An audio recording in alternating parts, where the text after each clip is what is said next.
Termasuk dia menulis. Tak ada benda tu tulis. Tulisnya asyik meraup, dia mengutuk orang aja.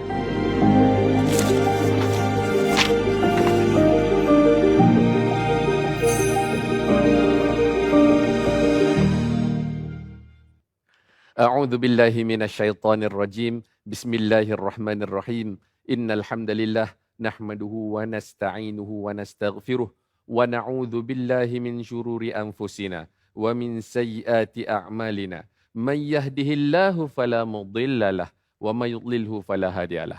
Asyhadu an la ilaha illallah wa asyhadu anna Muhammadan abduhu wa rasuluh. Allahumma salli ala Muhammad wa ala ali Muhammad. Assalamualaikum warahmatullahi wabarakatuh. Tuan-tuan, puan-puan, ayahanda, bonda, para penonton setia, penyokong tegar bedah hadis edisi Ramadan Gaya Rasulullah. Alhamdulillah, terima kasih sangat-sangat kepada semua penonton yang pilih rancangan ini untuk menjadi santapan minda, santapan emosi, santapan rohani selepas bertarawih. Alhamdulillah, syukur. Terima kasih. Dan ini dah program yang dibawakan kepada kita semua untuk kita sama-sama boleh nak belajar, kita nak faham, kita nak amal sunnah Rasulullah SAW dengan berlandaskan hadis sahih. Alhamdulillah. Bersama dengan saya Coach Jamil Wahab sebagai host untuk program Bedah Hadis ini. Dan yang akan membedah hadis itu adalah panel jemputan kita, guru kita bersama-sama untuk episod kita kali ini, iaitu bertajuk Puasa Tapi Mulut Puaka. Dan cara sebut itu pun dia kena makhraj dia yang betul, tuan-tuan dan puan-puan. Iaitu siapa? Guru kita bersama Al-Fadhil Prof. Madya Dr. Ishaq Sulaiman, Ketua Jabatan Al-Quran dan Al-Hadis Akademi Pengajian Islam Universiti Malaya. Assalamualaikum, Prof. Waalaikumsalam. Terima kasih. Apa khabar Coach Jamil? Alhamdulillah. Sihat, Alhamdulillah. Ceria sentiasa. Amin. Kita malam-malam lepas tarawih ni kita nak bagi supaya ramai boleh dapat ikuti program kita ni dengan penuh semangat, Prof. InsyaAllah. Tengok pada tajuk ni, Prof. Dia kena sebut tu biar ada rasa. Puasa tapi mulut puaka. Tu dia. Hebat. Dan tentu ada juga yang akan menjadi persoalan daripada kita punya penonton, Prof, yang akan tertanya-tanya, tapi kita tak nak mereka saja yang dapat.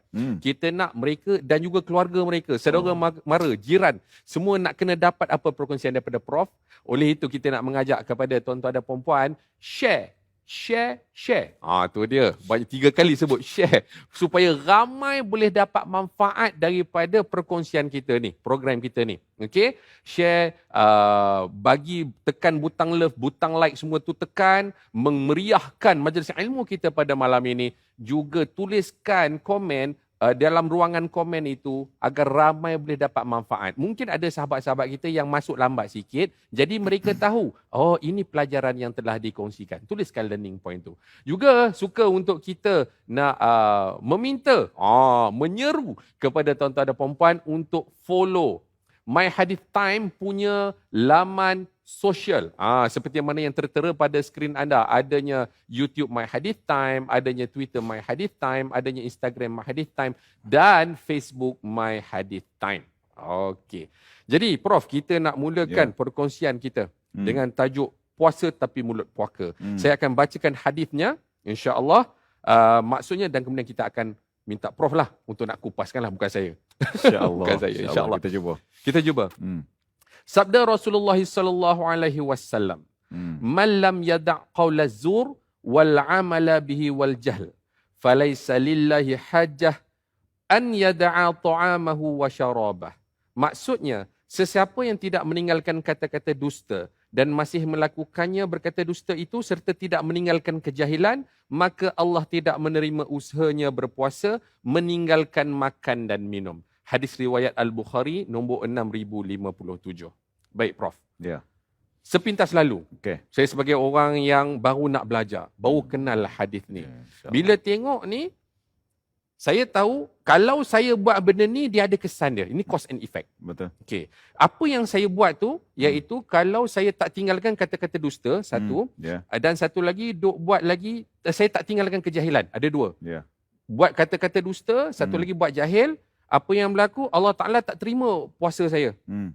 Melainkan sekadar hanya tinggalkan makan dan minum lah. Kita nak mula dengan itu dulu. Apa nama, Prof? sebenarnya apa mesej daripada hadis ini? Falyatafadhal mashkura. Subhanallah. Terima kasih Coach Jamil. Alhamdulillah. Dan khususnya semua penonton di luar sana. Alhamdulillah pada malam ini kita akan mengulang kaji satu hadis yang sebenarnya hadis ini masyhur pada pandangan saya kerana banyaknya bilangan diulangkan oleh muhaddisin. Okey. Terutama jika kita merujuk lebih kurang kalau 9 buah kitab. Okey. Dalam hadis ni dia nama kitab 6 kitab utama. Baik. Kita tambah lagi 3. Oh. Di situ ada Sahih Bukhari-nya, Sahih Muslim-nya, Sunan Nasai, Ibnu Majah dan sebagainya. Lebih kurang carian kita akan temui lebih kurang tentang qauluz zur ni. Okey. Ada lebih kurang 35. Oh, banyak. Istilah itu diulang dalam dan kita fokus kepada cerita pasal puasa ni. Okey. Sebab kita sekarang berada pada bulan puasa. Okey, baik. Kalau seperti kita tengok tadi, kita tengok dalam Sahih Bukhari. Baik. Ada lebih kurang 6 kali hadis ini diulang. Baik. Hadis yang menjadi rujukan kita pada malam ini terdapat dalam satu topik. Sebab dalam Bukhari ini dinamakan topik besar itu sebagai kitab. Okey. Okey. Namakan sebab jadi dia terdapat dalam kitab 6057 tadi kan? Ya, betul. Berada dalam Kitabul Adab. Kitabul Adab. Okey. Walaupun tentang puasa, tapi di antara adab berpuasa yang utama ni, di antaranya, ini di antaranya, qauluz zur. Kenapa Okey. Nabi mengekalkan istilah qauluz zur? Baik. Kerana dalam suratul Hajj, ayat 30. Okey, suratul Hajj ayat 30. Okey. Dan dalam dalam Sahih Bukhari, saya tak mampu nak buat semua, berat. Tapi kalau siapa yang ada rujukan, sila buka pada kitab Sahih Bukhari dan Kitabul Adab ni, bahawa Imam Bukhari dia meletakkan sebelum hadis ini, dia kata tentang bab qaulullah ta'ala wajtanibu qaulaz zur. Okey. Hendaklah kamu semua menghindari, menjauhkan daripada qauluz zur. Qaul ini perkataan. Kalim. Az-zur tu apa? Ini perbahasan kita. Baik, nak secara mudahnya tadi, dalam terjemahan tadi, dia kata kata-kata dusta, betul? Kata-kata dusta, betul. Baik. Memang betul. Secara ringkasnya, apabila kita melihat hadis, kita pun tahu terjemahan, kita berhajat satu lagi sumber, Coach Jamil. Apa dia kita memerlukan syarah hadis. Ataupun fake hadis. Inilah dia punya tertib ataupun adab.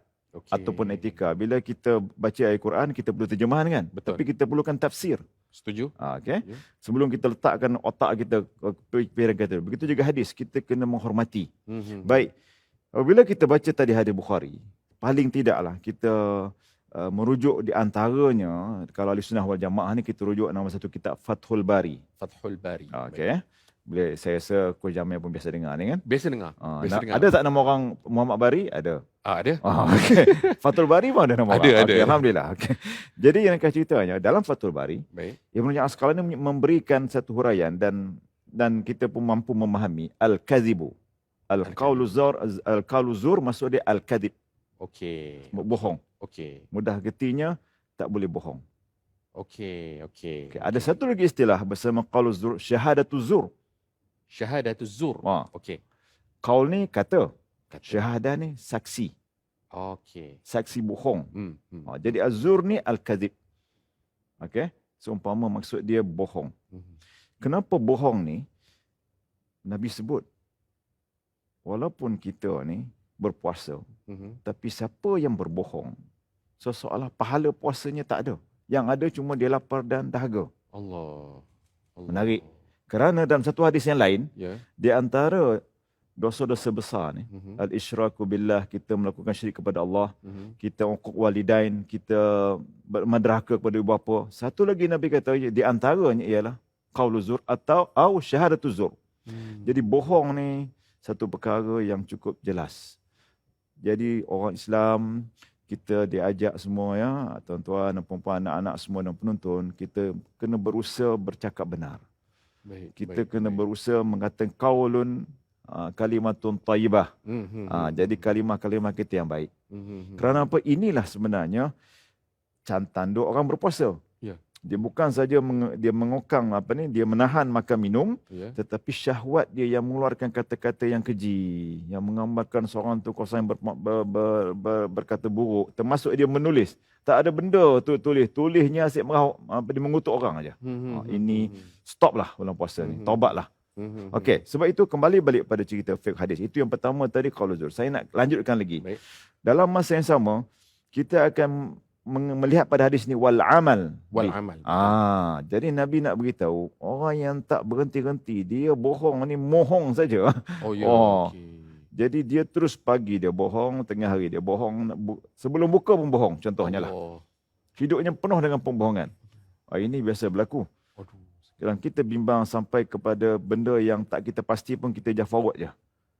Tapi kita katakan kononnya berkaitan dengan Nabi. Kononnya Coach Jamil kata. Tapi kalau Coach Jamil tak kata, Coach Jamil suka tak? Tak suka. Tengok. Jadi kalau sanksi jangan kongsi.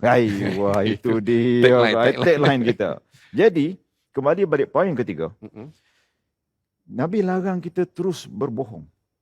Jadi wal amal bih tu, kemudian satu lagi, kenapa disebut al-jahlu? Jahil, kejahilan, kebodohan. Jadi maksudnya, kalau kita rujuk dalam kitab huraian ulama, bermaksud maksiat. Kadang-kadang banyak benda kita lakukan maksiat ni kita tak tahu. Kerana kita dah biasa berada dalam ekosistem itu. Dan ada satu lagi, adik-beradik kepada qaulu zur, ini bohong. Kemudian satu lagi, yang apa tadi, jahil tadi, maksiat. Yang ketiga, ghibah. Mengumpat. Jadi ini biasalah. Ini menarik nanti ni. InsyaAllah. Jadi itu poin pertama dulu. Sebagai poin pembuka yang sangat cantik. Which is saya nak rangkumkan, Prof. 3 perkara. Saya sebut 3 perkara. 3 poin. Ini kalau saya buat, puasa saya tak ada apalah. Sekadar lapar, dahaga, that's all je yang saya dapat. Pahala habis. Kalau kita guna matematik kosong lah.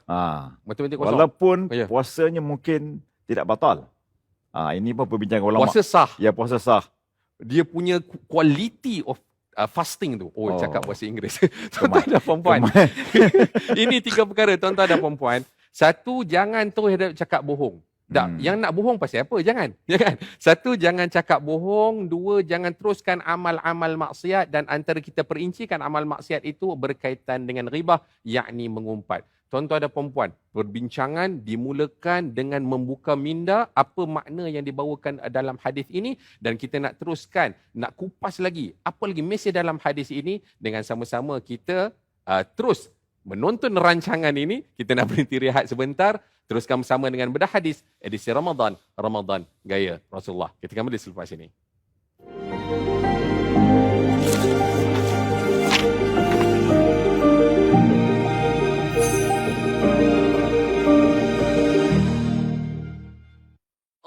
Allahumma salli ala Sayyidina Muhammad. Allahumma salli ala Sayyidina Muhammad. Allahumma salli ala Sayyidina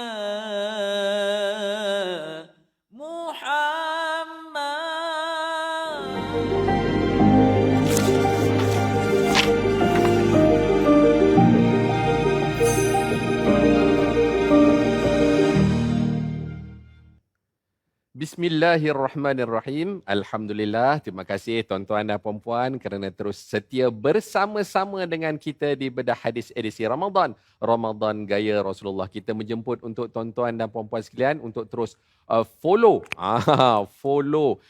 subscribe. Ada subscribe laman sosial My Hadis Time. Okey. Seperti mana yang tertera di skrin tuan-tuan dan puan-puan sekarang, adanya YouTube channel, adanya Twitter, adanya Instagram dan adanya Facebook My Hadis Time. Follow, tekan like, share. Lepas tu kita nak usaha sama-sama agar usaha kecil kita itu dipandang Allah dan kita boleh meraih redha Allah Ta'ala. Kita bersama-sama dengan Prof. Madya Dr. Ishak Sulaiman di dalam satu tajuk namanya puasa tapi mulut puaka. Dia kata, ini menakutkan sebenarnya. Dia menakutkan sebenarnya kan. Baik, Prof, tadi kita dah tengok, saya mungkin secara ringkas Prof. Qaul az-zur membawa makna tipu, kata-kata dusta. Yes. Ada implikasi lain ke kalau katalah penggunaannya bukan qaul az-zur, dia terus guna apa? Kazab. Al-kazib ke? Ada secara ringkas untuk sebab apa? Bahasa. Ya. Sebab pertamanya Allah guna kalimah ini. Okey. Dalam Al-Quran yang saya sebut tadi, dalam cuba rujuk ayat 30 suratul Hajj.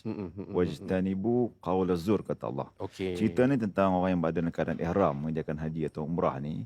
Bila kita dekat ihram, bukan saja kita sebab ada perkara yang tak boleh kita buat masa ihram. Betul tak? Faham. Di antaranya ni, kalimah-kalimah. Jadi sebenarnya saya bawakan hari ini kebetulan kitab hadis Sahih Muslim sebab ini yang saya dapat. Jadi dalam kitab ini Imam Nawawi yang memberikan topik dalam Sahih Muslim ni, dia kata tentang kepentingan menjaga lisan. Jadi kenapa lisan besok Allah akan hisap. Betul. Dan dia akan menjadi saksi kepada setiap ungkapan kita. Betul.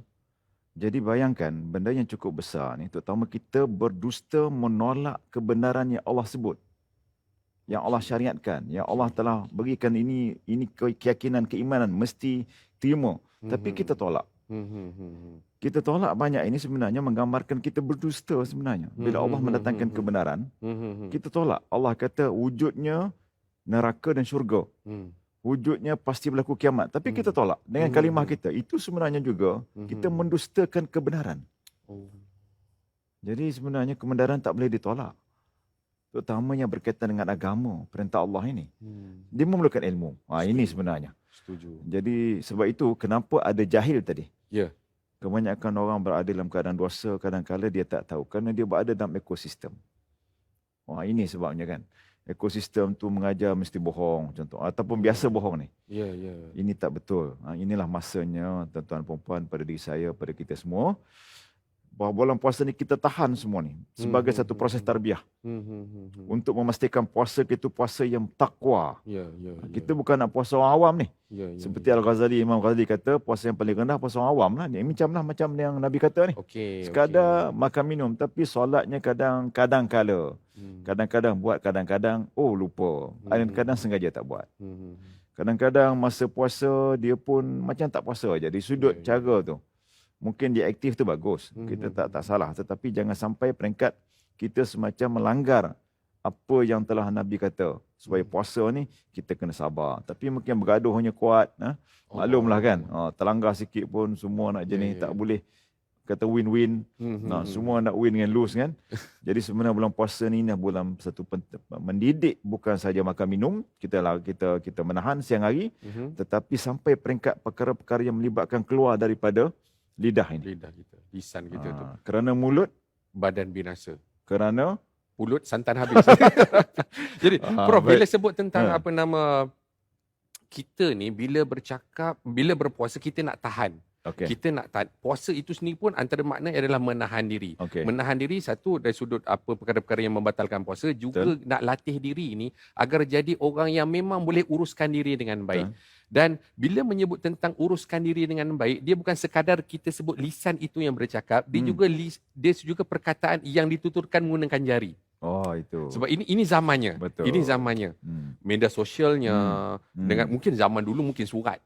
Mungkin surat penulisan kan. Surat layang. Pena lebih tajam daripada mata pedang kan. Betul. Mata pena lebih tajam daripada mata pedang. Baik. Saya nak bawakan satu ayat kata-kata yang bagi saya cukup famous. Walaupun mulut dia macam tu tapi hati dia baik. Saya nak bawa kepada konteks itu. Kan? Sebab dia berada dalam ekosistem macam mana yang Prof sebutkan tu tadi. Semua orang cakap tak ada masalah pun. Sebab apa? Walaupun mulut dia macam tu tapi hati dia baik. Ia telah dinormalisasikan. Kemana? Kan? Itu perkataan dia kan. Yang menyebabkan saya nak mohon juga respon daripada Prof. Macam mana dengan keadaan itu? Kita gunakan terma tu ya. Walaupun mulut macam tu tapi hati baik. Dan kita nak suitkan dengan mulut macam tu hati baik tapi dalam bulan Ramadan, Prof. Allahu Akbar. Okey. Dalam kita menghadapi bulan Ramadan, kita ada tak melihat kemungkaran? Ada. Terutama kemungkaran maksudnya pun yang melakukan dosa. Betul. Terutamanya dosa besar lah. Kadang-kadang anak-anak kita pun buat satu benda yang tak di sudut adatnya tak betul, kita pun tegur. Betul. Jadi terutamanya saya selalu pergi kepada kita lah, kita mak ayah kan. Saya seorang ayah, seorang suami. Jadi memang mulut ni, pagi-pagi, apa ayah buat kat rumah? Kejutkan. Kejutkan sahur. Ya. Kejutkan. Jadi biasalah. Kadang-kadang anak-anak saya pun agak ramai, 7 orang lah kan. Alhamdulillah. Masih 7 orang. Alhamdulillah. Mak dia seorang. Okay. Jadi nak ceritanya, Abi mesti. Kalau tak ada Abi rumah ni, dia kata pagi-pagi sunyi aja. Sebab saya dididik untuk dikejutkan oleh mak saya. Dan itu pada saya satu rahmat. Kerana ada orang mengejutkan kita untuk menyembah Allah. Okay, kalau inilah dianggap sebagai mulut tadi bising. Okey. Itu tak betul. Kalau kita kata hati baik, ini jenis mulut tadi kerana mengajak kepada taat kepada Allah, tak pada Rasul ikut undang. Mulut kena banyak cakap sikit. Ya. Itu kita kata hati baik. Itu hati baik. Tetapi kalau mulut ni keluar perkataan yang tadilah, menyakiti, mengumpat. Menyakiti ni pun kalau dia sakitkan kita tengah tidur, nak kejut subuh, nak kejut zuhur, itu kita yang mungkin sakit. Tetapi sebenarnya dia mencari keridaan Allah. Harap-harapnya lah. Betul, insyaAllah. Jadi kita kena tengok juga situasi. Sebab itu sebenarnya kita kena melihat manusia ni kalau dia bercakap ni, apakah bercakapnya itu tujuannya untuk memberikan nasihat. Ataupun untuk memang betul-betul untuk menyatakan keburukan pada kita ke. Jadi di sinilah peranan kita pula. Di mana kita kena pertamanya sabar. Baik. Menahan diri inilah dulu di antara perkara yang, sebab itu apakah ubat dia? Ubat dia? Nabi kata 2 kali sebut, aku puasa. Inni sha'im. Jadi daripada mulut puaka tadi, jadilah mulut syurga. Mulut yang berbau kasturi, mulut yang manis. Sabar. Terasa nak luahkan sesuatu yang tak cantik tu, lafazkan inni sha'im. Allahu Akbar. Kalau rasa, kita kan dah kenal diri insya-Allah, kan Prof? Kita dah kenal diri tuan-tuan dan puan-puan. Kalau rasa nak sebut inni sha'im, boleh sebut, tapi lepas tu terlancarlah lagi ayat, pilih diam. Allah, itu betul. Once itu. Kena senyap. Kena senyap. Kalau tak ada yang baik nak bercakap, pilih diam. Maka itulah lebih baik. Betul. Prof, tadi Prof ada juga sebut masa awal-awal kita pembukaan tadi Prof, menyebut tentang ghibah. Mengumpat. Saya bila sebut tentang mengumpat, bercakap yang tak elok kepada orang, kalau ghibah ni kita faham mengumpat ni cakap belakang-belakang lah. Betul. Malah cakap depan-depan pun sebenarnya tak boleh. Dia ada keterkaitan dengan surah 104, surah Al-Humazah, Prof? Yes. Wailul likulli humazatil lumazah. Betul. Bukan saja humazah. Banyak lagi surah macam kita tengok dalam bila kita buka berkaitan dengan surah Hujurat sebagai contoh. Allah menyatakan ya ayyuhallazina amanu ijtanibu katsiran minadh-dhann inna ba'dadh-dhanni ismun wa la tajassasu wa la yaghtab ba'dukum ba'dha. Sehinggalah kamu suka ke tengok kamu makan daging sahabat kamu. Tapi Allah tu innallaha tawwabur rahim. Allah tu penerima taubat, kasih sayang. Baik. Jadi nak ceritanya pasal mengumpat kan. Mengumpat ni Nabi pun beritahu. Engkau menyebut sesuatu yang sahabat engkau tak suka. Sama ada kat belakang, kat depan ke. Sebenarnya definisi mengumpat itu sedemikian. Tetapi dalam perbincangan ulama, mengumpat ni ada yang diharuskan. Ada yang harus. Ada. Jadi itu sebabnya. Tetapi mengumpat secara keseluruhannya adalah haram. Baik. Terutamanya kalau kita istilah apa sekarang ni, membawang. Membawang ke apa? Membawang ni kan. Jadi sebab itulah pada bulan puasa ni kita kena ingat bahawa membawang yang tidak berfaedah. Bukan kerana Imam Nawawi kata ada lebih kurang 6 keadaan di mana kita harus menyebut perkara yang memang orang tu buat sesuatu tak betul, kita kena sebut. Mungkin kita mengadu ke hakim. Kat qadi ke kat ustaz supaya boleh menyelesaikan. Tentang kezaliman seseorang yang memang jelas dia zalim. Lepas tu yang kedua mungkin kita buat kajian kes. Saya mengajar ni, kita buat satu kajian kes yang memang cerita pasal banyak keburukan orang. Jadi untuk nasihat, pengajaran, tetapi tujuannya itu semata-mata untuk kita sebenarnya nak beritahu perbuatan itu tidak betul dari sudut yang memang jelas duk syarak dan hukumnya untuk pengajaran. Jadi kalaupun ada masa kata kita tegur seseorang yang memang dia buat terbetul. Contohnya dia banyak contohnya masa dia main game, anak kita lah kita sebut kan. Jadi kita tegur dia depan-depan, dia memang tak suka. Itu sebenarnya teguran dan nasihat. Tapi masa kata kita tengok jiran sebelah kata asyik main gitar menyanyi masa puasa contohnya lah kan. Kita pun begitu kan anak. Ingat jangan menyanyi je, baca Quran. Okey. Okey. Tujuannya tadi untuk kita buat satu pengajaran. Jadi tujuannya sebenarnya untuk dijadikan sebagai kajian kes kepada satu aspek pendidikan. Ini diharuskan dan ada kepentingan tertentu. Sebab itu kembali balik ialah mari kita sebenarnya isi daripada cerita mengumpat ni dengan kita membaca Al-Quran dan membawakan kisah-kisah dan terlibat dengan ilmu lah saja mudahnya. Cantik. Kita memerlukan pengisian macam mana kita buat malam ni kan. Setelah balik mungkin tadarus ke, balik tarawih ke, kita duduk sebentar dalam 40 minit untuk mengulang kaji sebenarnya. Jadi ini sebenarnya yang menggantikan perkara yang mungkin kita duduk melepak kat mana-mana, mula daripada cerita bola sampai habis cerita dunia. Jadi ringkas ceritanya inilah dia masa terbaik bulan puasa ni, mendidik kita punya lisan, mendidik kita punya syahwat kepada satu keadaan yang terbaik dengan yang kita sebut tadi lah. Saya rangkumkan Prof.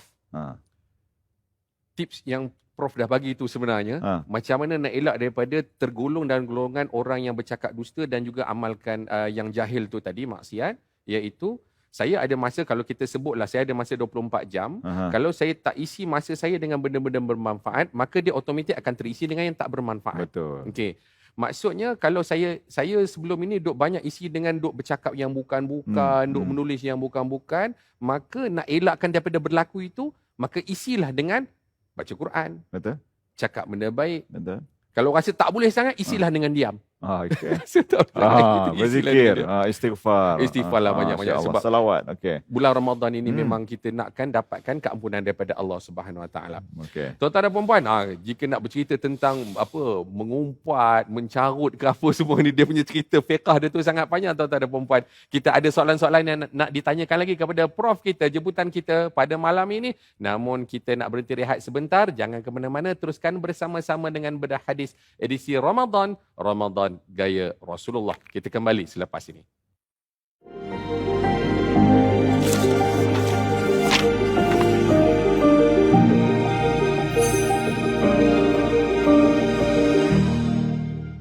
Allahumma salli ala Sayyidina Muhammad. Allahumma salli ala Sayyidina Muhammad. Allahumma salli ala Sayyidina Muhammad.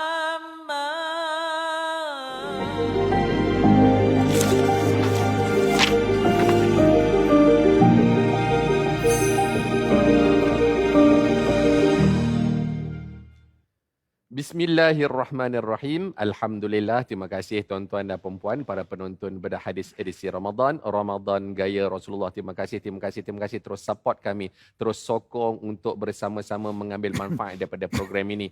Kita menjemput tuan-tuan dan puan-puan untuk terus follow, terus subscribe, like laman sosial My Hadith Time seperti yang tertera di skrin anda, channel YouTube, adanya Twitter, adanya Instagram dan juga page Facebook. Malam ini kita bersama-sama dengan Prof. Madya Dr. Ishak Sulaiman dengan tajuk Puasa Tapi Mulut Puaka.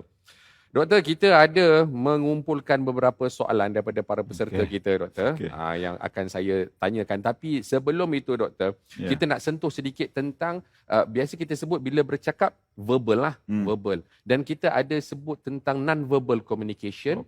Sekarang zaman media sosial, menulis. Macam mana dengan saya tak cakap, tapi kutuk orang tu? Kan? Kalau saya boleh bawakan sikit, Doktor, Prof, bulan Ramadan, Okey. sebelum-sebelum ni, selalunya mesti berlaku peperangan kat luar negara. Betul. Kan? Lepas tu, ada sahabat-sahabat kita yang memang nak mempertahankan saudara kita di sana itu, dia menggunakan platform media sosial To attack. Saya guna perkataan mungkin ini tak keterlaluan kot, maki orang Betul. di media sosial. Respon doktor. Sama dengan apa yang sebenarnya terdapat dalam hati dia. Dia gunakan satu panca indera lisan. Baik. Sekarang ni pengganti kepada kalau orang bisu tak boleh cakap, dia guna apa? Bahasa isyarat. Sekarang ni bukan orang bisu aja guna bahasa isyarat. Orang tak bisu pun menggunakan jari jemari untuk menzahirkan apa di hati ini. Dia mungkin dia punya memek muka dia kan. Sampaikan darah tinggi pun ada. Ini perbuatan sia-sia. Jadi seolah di situ juga satu ujian lagi sekarang ni dengan kemudahan teknologi, boleh ada pula ruang untuk komen apa juga benda, semua nak dikomen. Jadi hati-hati tuan-tuan. Ini juga boleh membawa kita kepada neraka. Allah. Ini cukup penting sebab apa? Bila kita tadilah kita berdusta kepada satu kebenaran. Kadang-kadang benda tu benar. Tapi kita nak mungkin pengaruhi orang supaya tak nampak benar, kita pun terus kaburi dengan macam-macam. Saya bimbang. Itu merupakan nanti hisap-hisap yang mungkin berat besok kita nak jawab. Allah. Jadi sebenarnya pengganti mulut sekarang ni adalah kata-kata nista. Hampir sama sebenarnya. Orang yang menyebabkan apatah lagi ditayang sampai lagi banyak. Membacanya kalau kita bercakap dengan Coach Jamil kalau tanpa siaran ni mungkin Coach Jamil je kan. Betul. Maka 2-3 orang kru lah depan ni. Tapi kalau kita cakap di bawah yang memang orang tengok, kalau ada satu dia punya viewers tu dekat jutaan ke ratusan ribu, bayangkan. Kita apa benda yang terutama yang melibatkan kepada benda dusta. Dia kalimah dia tagline dia mudah aja. Yang tidak benar. Yang dusta itu. Apakah kita terlibat sebenarnya turut memberi buruk sangka? Sebab dalam ayat Hujurat tadi Allah kata wajtanibu tentang zon ni. Jadi buruk sangka ni sebenarnya kena jauhkan dulu. Kita bagilah ini, tengok aja seorang individu terus kita pun terserang. Okey.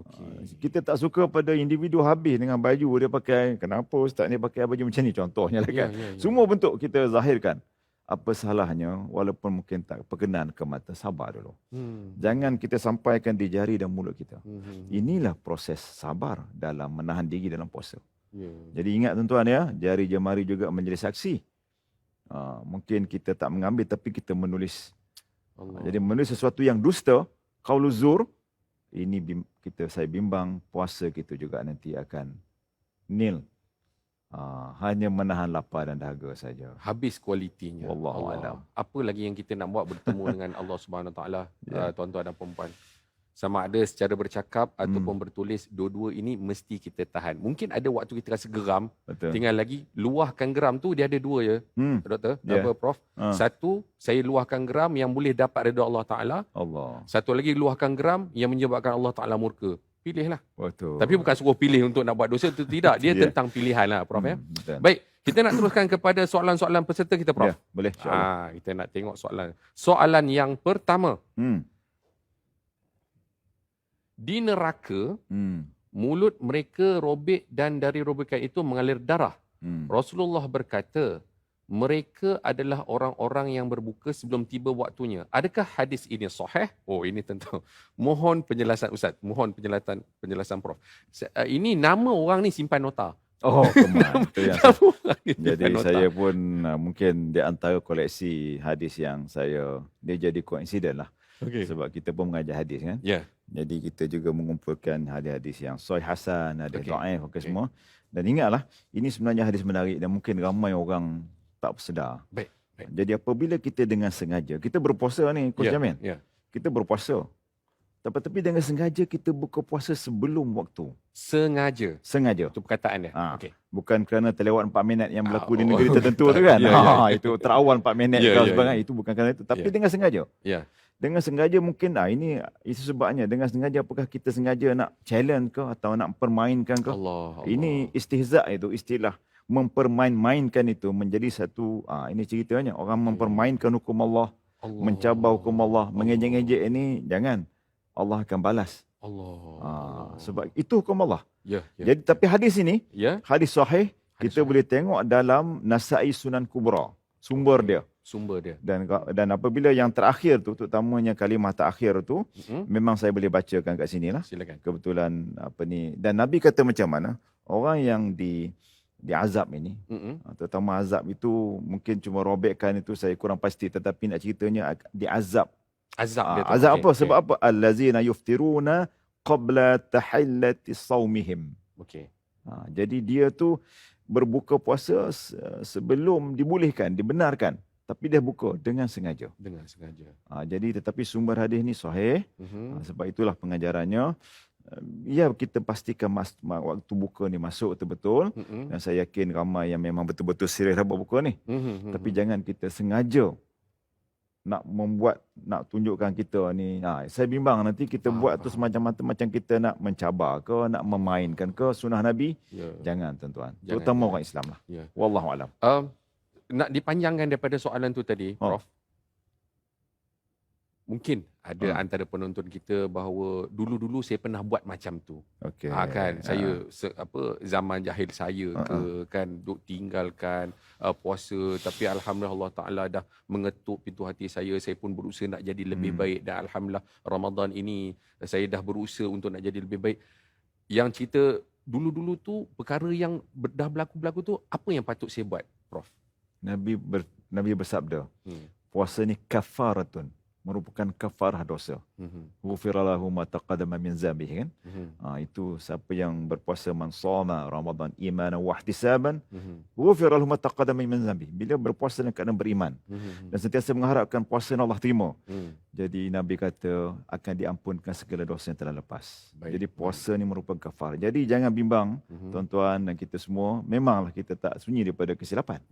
Tetapi jadikanlah puasa ni sebagai untuk menghapuskan dosa yang telah lepas. Terutamanya dosa-dosa yang menyebabkan hukum Allah, kan? Jadi itu sebabnya puasa ni sebenarnya kehebatan orang berpuasa ni ada satu pintu yang khusus nanti. Ar-Rayyan. Bagi orang berpuasa masuk syurga. Tak nak ke kita? Itulah kita, insya-Allah. Dia sama macam episod 1 ada jemputan tu, Al-Fadil Ustaz Faiz sebut adanya Babur Rayyan untuk orang yang berpuasa. Jadi tuan-tuan puan-puan, perkara yang lepas itu perkara yang lepas. Kita nak pastikan perkara yang lepas itu kita gunakan pada Ramadan kali ini memohon ampun kepada Allah Subhanahu Wa Taala. Puasa sungguh-sungguh. Sebab kita nampak ni azab Allah Taala kepada mereka yang sengaja meninggalkan puasa. Baik Prof, soalan yang seterusnya.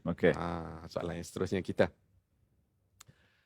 Bagaimanakah dengan berpuasa boleh menjadi perisai daripada melakukan dosa? Daripada Syahirah Muhammad Zaki. Sebab secara realitinya juga, puasa-puasa juga. Cakap yang tak elok tu berlaku juga. Mencuri berlaku juga. Tengah-tengah drive, maki orang sebelah pun berlaku juga. Biasa. Prof. Sebab itu, inilah dia kehebatan puasa. Kita kena menahan dan mendidik. Jadi kalau kita tahu kita puasa ni untuk jadi orang baik, kerana kita nakkan la'allakum tatakun tu. Puasa takwa tu. Bukan puasa orang awam. Bukan layman punya puasa ni. Kita nak VIP. Very important person dalam puasa kita. Kerana apa? Kita memerlukan dosa-dosa kita yang lepas tu Allah ampunkan. Jadi itu sebabnya Nabi kata puasa ni sebagai perisai. Dan perisainya bila kita nak lakukan satu benda dalam bulan puasa yang Allah larang, kita memerisai, menjadikan puasa tu aku puasa. Saya pasti sebelum kita terlibat dengan perkara-perkara maksiat, kadang-kadang tengok benda ni lalu dekat kita tu kan. Kita kena cepat skip. Aku puasa ni. Tak ada masa nak tengok asyik orang ni kerja mengutuk orang aja. No. Itu bukan menjadi menu kita. Jadi sebab itulah jadikan perisai betul-betul puasa ni untuk kita dapat puasa yang berkualiti, yang Allah akan ampunkan, dan akhirnya kita betul-betul dapat lahir sebagai manusia yang kembali pada fitrah. Bukan cerita pasal raya lagi ya. Belum. Belum lagi. Okey. Nombor 1, saya nak kena ada target saya tu. Saya berpuasa bukan level yang awam, saya nak level bertakwa. Itu nak orang kata apa, set objektif, set matlamat. Satu. Dan yang kedua, lafaz ana shaim. Sesungguhnya aku berpuasa tu, dia bukan hanya sekadar lafaz dua bibir. Prof. Dia tentang dia masukkan dalam diri dan dia menjadi satu behavior, satu perilaku untuk orang yang saya ni berpuasa, maka saya mesti berkelakuan sebagai selayaknya orang yang berpuasa. Macam tu ya. Betul. Nilai trust. Nilai trust dia. Nilai Itu trust dia. Hmm. Tuan-tuan perempuan, asasnya supaya puasa ni boleh jadi perisai kepada kita, berpuasa level bertakwa. Itu. Allah. 1, 2, karakter yang kita keluarkan adalah karakter orang yang berpuasa. Ini kena, kalau saya guna bahasa universiti sikit lah, Prof. Ya, dimanifestasikan apa kata-kata kita tu. Boleh macam tu, Prof. Kemah. Allah. Baik, soalan yang seterusnya. Okay. Kalau kita cerita dengan kawan tentang seseorang untuk dijadikan pengajaran tanpa menyebut nama, apakah dikira mengumpat juga? Ini tadi Prof ada sebutkan. Kita raikanlah soalan ni. Prof, silakan. Memang mengumpat ni hukumnya haram. Baik. Bila kita menyebut sesuatu yang kawan kita tak suka. Baik. Sedangkan dia tak buat ke, mungkin dia buat ke, tapi kita ulang-ulangkan. Baik.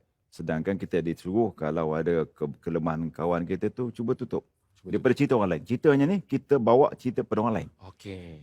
Namun kata, ni saya nak pergi, kena dalam bab mengumpat ni kita kena ambil semua ilmu lah dalam Islam ni. Jadi jika tujuan sedemikian, jika tujuan tertentu yang Nawawi memberitahu dan termasuk imam lain, ada lebih kurang 6 perkara lah. Tentu pertama saya sini ya, sebab benda dah menjadi satu perbincangan yang biasa. Baik. Buat aduan apabila dizalimi. Baik. Sudah pasti kita nak cerita orang yang zalim tu macam mana? Betul. Okay. Yang kedua, kita membantu dalam mentang perkara yang mungkar. Okey.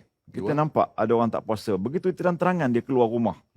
Bukan sekali, 2 kali, 3 kali. Contohnya lah. Dia mencabar. Sedangkan ada undang-undang yang di negeri tersebut dekat enactment orang yang sengaja tak buka puasa dekat ramai ni kan. Kita boleh buat aduan. Itu mungkin kita ceritakan. Si A ni saya tengok dah 3 hari dah. Dia sengaja je depan rumah dia sambil apa ni basuh kereta tu. Minum. Minum. Tapi malam tadi pergi tarawih. Contohnya lah. Contoh. Okay. Kemudian yang ketiga, menceritakan kepada sesuatu pihak mufti ke ustaz bagi tujuan kita mendapatkan fatwa. Ya. Kita kena cerita masalah kan? Betul. Kadang cerita masalah suami, isteri ke baik. Kemudian mencegah umat Islam daripada melakukan keburukan dengan cara nasihat. Berdasarkan ilmu kerana Allah, nasihat tetapi terpaksa sebut keburukan orang tertentu. Mungkin kadang-kadang isteri kita ke contohnya, kawan keluarga kita, tapi untuk nasihat. Tak apa. Kemudian akhirnya menyebut sesuatu sifat yang ma'ruf kepada diri seorang seperti bisu, buta dan sebagainya. Tetapi jika tak mampu, kadang-kadang kita terpaksa gunakan sebagai contoh. Baik. Sebagai kajian kes tadi saya katakan. Untuk ini, diharuskan. Tetapi had kita, tujuan kita kerana itu perintah Allah untuk membaiki. Bukan sengaja kita nak menyebarluahkan, menjatuhkan maruah, memfitnah. Itu besar. Al-fitnah itu asyadu binal qatl. Fitnah itu lebih besar sebenarnya daripada pembunuhan. Kerana dia menyebabkan manusia itu akan menjadi condemned down. Jangan buat, terlibat. Wallahualam. Bila kita faham tentang situasi-situasi ini, maka kita juga tidaklah keterlaluan kan, Prof, dalam menggunakan jangan duk buka aib orang, jangan duk buka aib orang. Kena ada ilmu tentang tu. Ilmu tentang jangan jadi form forward ataupun penyebar luaskan keraiban orang. Kerana kita terima satu, mintanya pula si AB. Betul kau minta penjarahan. Kita agent. Jangan jadi ejen tu. Jangan jadi ejen. Siapa yang buat tu? Jangan dia buat perangai macam tu. Sabar dulu. Sehingga kita nampak berita ke, rupanya si A ni. Tak apa. Itu. Okey Prof, kita teruskan soalan seterusnya. Kalau kata-kata itu bukan maki tapi masih menyebabkan orang terasa hati, masih dikira sebagai mulut puaka ke? Ini tadi pun Prof dah sebut, tapi kita raikan soalan sahabat kita. Silakan. Jika sakit hati itu memang Allah kata kita tak boleh terima itu kerana dia dusta. Ini sebenarnya kepada orang yang cakap tu dia kena tanggungjawab lah. Bimbang nanti jika dia berpuasa boleh hilang nilai. Allah. Tapi jika seorang itu mengingatkan kita yang kita buat ni tak betul kerana Allah. Kita sakit hati kita sakit ni. Kena sabar. Dan terima sebagai satu nasihat. Dia tengok pada kondisi. Jadi yang penting saya yakinlah dalam puasa ni ramai orang cuba bersabar. InsyaAllah. Tapi bila dah terbuka segala-galanya ni kan, border pun dah terbuka, pasar pun dah terbuka. Saya cuma nak ingatkan ketika kita berada dalam kemeriahan nak menyambut buka puasa ni, contohnya beli barang kan, benda menjual barang. Sekarang ni pakat semua nak jual semua. Hati-hati tuan-tuan ya. Jangan kita sampai mengambil kesempatan menzalimkan orang dengan barang. Ini sebenarnya dalam keadaan bila dah terima satu benda tak betul, kita bawa balik benda tu mungkin tak masak. Sakit hati tak? Contohnya lah kan. Sebab itu masa ni dia satu ujian sebenarnya. Kita kena jaga yang menjual puasa, yang membeli pun puasa. Betul. Mesti ada taradin, mesti ada redha meredai, beritahu ini mungkin begitu begini. Jadi ini semua satu ujian dan kita kena lunaskan mengikut kehendak sunnah dan syarak, insya-Allah.